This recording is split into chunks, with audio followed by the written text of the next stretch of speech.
भरतनाट्यम नृत्य अब केवल दक्षिण भारत में नहीं बल्कि उत्तर भारत में भी लोकप्रिय शास्त्रीय नृत्य है। इसका संबंध देवदासियों से रहा है और उन्हीं के कारण यह आज हमें अपने मूल रूप में प्राप्त हो सकता है। कहते हैं कि दक्षिण भारत उत्तर भारत के आसमान बाहरी आक्रमणों से सुरक्षित रहा, अतः न तो वहाँ की संगीत पर बाहरी प्रभाव पड़ा और न तो स्वयं बदला गया है। इसलिए भरतनाट्यम की प्राचीन प्रणालियों अब भी देखने को मिलते हैं। इस नृत्य में मुद्राओं का बाहुल्य, इसमें बिखरी हुई कुछ कथाओं वस्तुओं भी मिलती हैं, पर कथक के समान कथानक नहीं होता। इसमें नर्तक अकेले अथवा 3 से 5 समूह में नृत्य करता है। भरतनाट्यम नृत्य में मृदंग से संगीत की जाती है और साथ में कर्नाटकी गीत गाते हुए भी वाद्य पर कर्नाटक संगीत की धुनों में बजाई जाती है।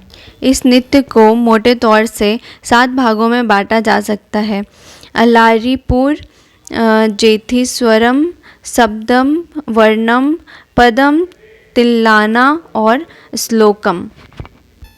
ये सारे मुद्राएं हैं जो कि भरतनाट्यम में यूज़ होते हैं।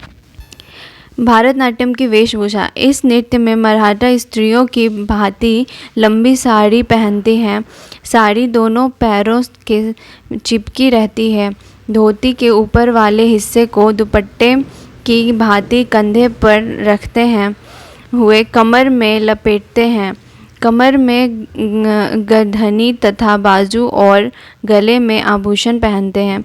बाल सुंदर ढंग से बंधे हुए चोटीदार बनाए जाते हैं।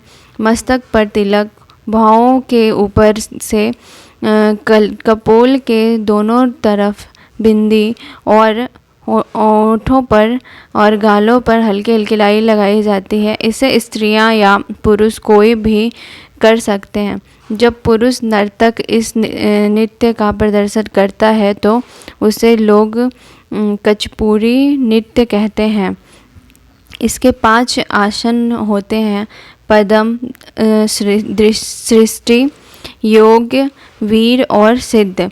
घुटने के मोड़ 4 तरह के माने गए हैं: मंडला, अधरमंडला, सममंडला और नितंब मंडला।